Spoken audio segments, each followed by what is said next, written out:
Three things about this week. It's going to be tough. It's going to be a little messy. And then we're going to get a little bit of a break. Hello and welcome. I'm Chani Nicholas, your astro bestie. This is the Astrology of the Week Ahead podcast. And in this episode, we are talking about the week of December 8th. I'm recording this in the past. It's October where I am. I don't know what's happening in December. I don't know what you all are up to, but I do know this. December 8th is home to some very crunchy astrology. December 8th, Monday, is home to the most Monday of astrologies that ever could astrology. Monday is home to a Saturn-Mars square.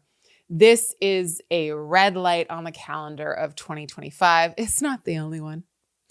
It's not the biggest one, but it is a one. It's not even going to last for that long. It's actually going to clear. We're going to clear the cache, whatever you say. We're going to clear the decks. By the time we get to the end of Sunday, we are going to clear this because Mars is going to change signs and it's going to go into the sign of its exaltation, and it is good. Thanks to you all. Every single year, we totally, completely sell out of the Chani Astro Planner, and I cannot wait for you to get your hands on this year's. 2026 is full of 300 pages of rituals, of reflections, of details about every single astrological transit that you need to know about this year. This is how you plan for a year of success. This is such a lovely companion to the weekly readings on the Chani app, to the yearly readings on the Chani app, to the daily horoscopes on the Chani app, to all of it and then some. You get to understand oh yeah, that's what she was talking about there and here. And oh, this is how I see it showing up in my life. It has daily little journal prompts and reflections. It has new moon, full moon rituals. And as always, sets of the cutest stickers you've ever seen in your life. They are the collages from the Chani app. You get to work with them in your little astro planner. My favorite is also the monthly pages because you can just get to understand what is going on for the month, week to week, day to day, all at the same time. And I extra love the mood of the month section. Every single month we have written out a synopsis of what this month is all about. And then you can do a little tarot card pull, write your tarot cards down for the month. At the end of the month, you can go back and be yes, I was the fool quite a bit, wasn't I? But like I said, every single year they sell out. So go ahead to chani.com to grab yours now. I cannot wait to see what you do with this year. But this is the tricky week. At the beginning of the week, Mars squares Saturn. That is saying to me, traffic jam, red light, foot on the gas pedal. It is a go, stop kind of situation. Mars wants to zoom forward, especially in Sagittarius, wants to gallop courageously beyond the horizon. Not possible, but it's Sag. And then Saturn is there being sorry, buddy, you got a speeding ticket. Sorry, this road's closed. Sorry, this is major construction. Absolutely not. And so we come to this time crunch. Saturn is the Lord of time. Saturn is you don't live forever. That's why your Saturn return is such a major blow to the ego. A good one, though. It's good. It's important. We don't want to live forever. We're not, I don't know if you're a fairy. I'm not a fairy. I'm not going to live. I do not have immortality. So I don't want it in this body. So I do actually want to appreciate time and space and limits because my life is limited. My spirit might be infinite and boundless, but the time that I have here is absolutely limited. I want to know that so that I do not waste it and that I can deepen the things that bring me satisfaction. I can deepen my commitment to the things that bring me satisfaction. I can make sure that I enjoy every single morsel of deliciousness in my life ever more because I also know they're fleeting. So Saturn is the Lord of time. Saturn is the planet that's not so fast, kiddo. You don't get to just go flouncing around. You got a job to do. Tick tock, you're on the clock of mortality. And Mars is just I don't care. I go off where I want to. Mars just, blazes a trail and causes a scene. So these two energies are very oppositional. They're both called the malefics. When they're in helpful aspect to each other, like a trine or a sextile, great, we can get a lot done. When they're in a square to each other, it signals a time where things might be a little bit more challenging than we would like them to be. Resources might be a little bit more lacking than we'd want them to be. Stop signs might be a little bit more frequent. When you're like in a rush and you just keep hitting stop sign after stop sign after stop sign, and you just feel like it is the end of the world. It's really not. But if you have road rage like I do, it feels like it. It feels like if I could just have a couple of greens, but you don't. You have reds, and that's what we have to deal with this week. We start out with a red light and our pedal to the metal.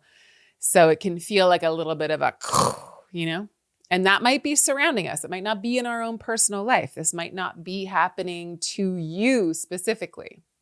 If you have hefty Sag placements and hefty or important Pisces placements, especially if your rising sign is Pisces or Sag, or Gemini or Virgo, this will feel a little bit more personal because it'll be landing in a part of your chart that we call angular.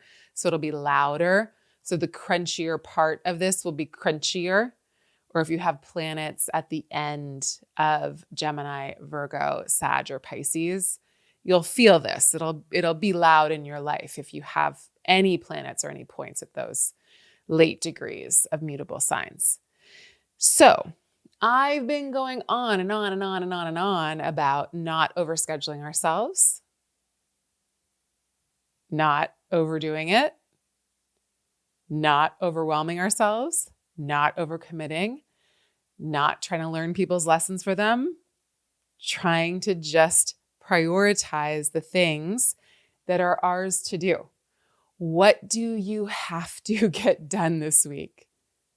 Focus there. I don't come hell or high water. I don't care what else is on your plate. I don't care. What is your priority? Check that off your list. Move to the next priority. Stay focused. Just keep moving in any little way you can. Even if you're like, I'll never get this work done. You feel like Cinderella, And it's important to think about myths at this time when things do get crunchy. Cinderella, like many of the myths, many of the folk tales and many of the myths that we have to work with, Cinderella is given this impossible task. And what happens is the mice come to her aid, right? Nature comes to her aid. And there's like a million different myths and folk tales like this. The main character, usually a maiden, is given an impossible task by an older goddess or queen or evil stepmother. And it's impossible. They can't do it. They're set up to fail. And what happens usually is nature comes to their aid. Maybe it's the ants that help them to sort the poppy seeds from the dirt, or the mice come and help them clean things, or there's a kind of magic, which is, again, to say a connection to the natural world, to the rhythms of nature that comes in and helps the main character. So when all else fails, remember, you're just here to do the next indicated action and to remember to ask for help and to connect with something bigger than yourself. We're here to remember that there is a way in which life works mysteriously around us. And if we adhere to the things that we are responsible for, if we stay accountable, then oftentimes another kind of magic comes in, or we can kind of relax into, if possible, can we, I guess is the question, can we relax into knowing that we are supported by something greater than us? Now, obviously, I'm not talking about if we are in a completely impossible situation and we actually just need community to come in and help us. And that's also a part of this. When you feel up against a wall, can you ask for help? And do you have people to ask for help? And we don't all have that. And we all, I think, need to kind of foster that muscle of being like, hi, I've got this. Do you need some? I need this. Do you have some? Like, how can we be in a greater reciprocity with each other as a way of building community and as a way of building safety and networks with one another when we're in these hard, crunchy times? Okay. So my invitation here is to say, focus on what you know is a priority, and then focus on your next priority and your next priority. Just stay focused. Don't let yourself get overwhelmed with all the bits and bobs and all the particles that will have to get gathered at some point. Trust in your focus on the most important things. And then I also want you to leave space for your life and your life energy and your community and help to come in from some unknown source. I don't mean you should be thinking magically and, again, focus on your priorities, remain accountable, stick with your responsibilities, and then try to leave space open for some kind of help to come. Like in those myths, like in those tales. What else is here that supports me? Who else is here that supports me? How can I just stay with what I've chosen, focus on doing what I've said yes to already, and just like keep honing in on the next right thing to do? On Wednesday, the 10th of December, we've got Venus making a square to the nodes. So it looks like there's some kind of important relationship situation that arises, an important advancement or a corner we're turning in a relationship, or something comes up that you're like, oh, this is interesting. This really helps me to understand the shape and the nature of this relationship. Also on Wednesday, Neptune stations direct, meaning Neptune's finishing up its last couple of months in Pisces. And by January, I think, but certainly by February, Neptune will be in Aries for good. So again, late degree Pisces, Sag, Gemini, and Virgo placements are getting connected to Saturn, Mars, and Neptune this week in a big way. That means that there's a mix of, again, understanding our responsibilities, grappling with things that are hard and rough and a little challenging, and then also remembering that when we do stay accountable, we do stay focused, and we do stay responsible, we've also got to keep this other door open, which is to say, I don't understand the mysteries of the world, and I'm gonna leave space for magic. Not for literal mice, but for like those magical ways in which nature comes to help me. Like if I was a Cinderella, who's my mice in a good way, Again, not real mice. Also on Wednesday, Mercury makes an opposition to Uranus. This is not the first time that this has happened recently. Mercury did this in and around its retrograde, and now it's back. It's doing it again. It is like, hey, hi, I need your attention. So what has come around again to get your attention? And if you get the message, can you hang up the phone, take that message, bring it front and center, and move on with something? Then Mercury makes a trine to Neptune on Thursday, which is lovely for conversations. It's very idealistic. Then it moves into Sag. Mercury's messy in Sag, but at least now it's direct. It immediately makes a sextile with Pluto on Saturday, which is helpful. It's like another cathartic, deep, important conversation. It's quick. These things are quick. And then on Sunday, Mars makes a square to Neptune. This is messy.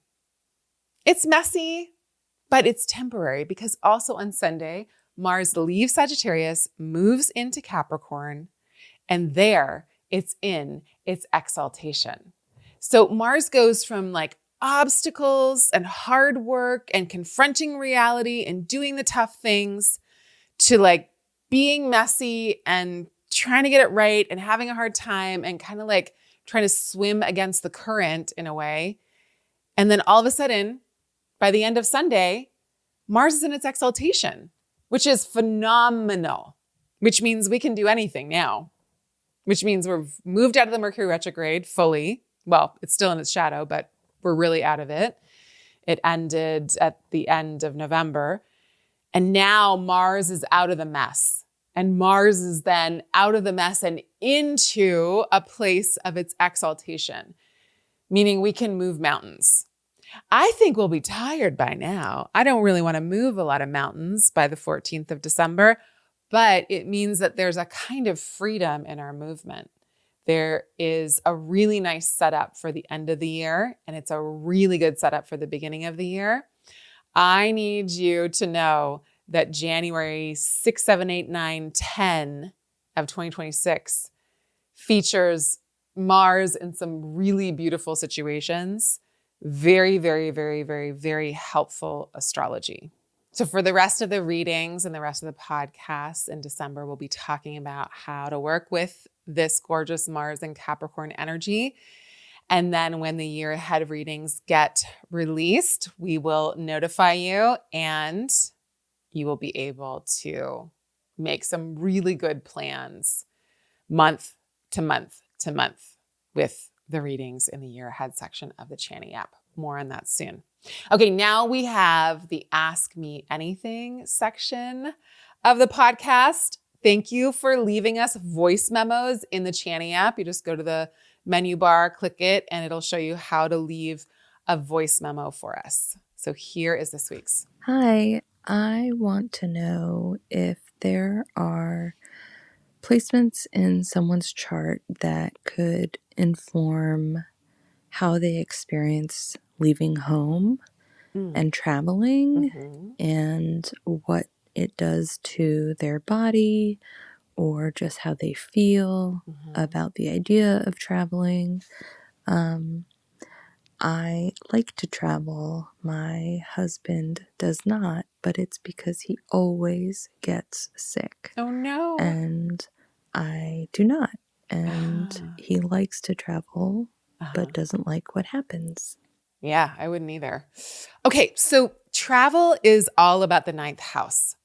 The ninth house is the ninth sign from your ascendant. The ninth house is a part of your chart.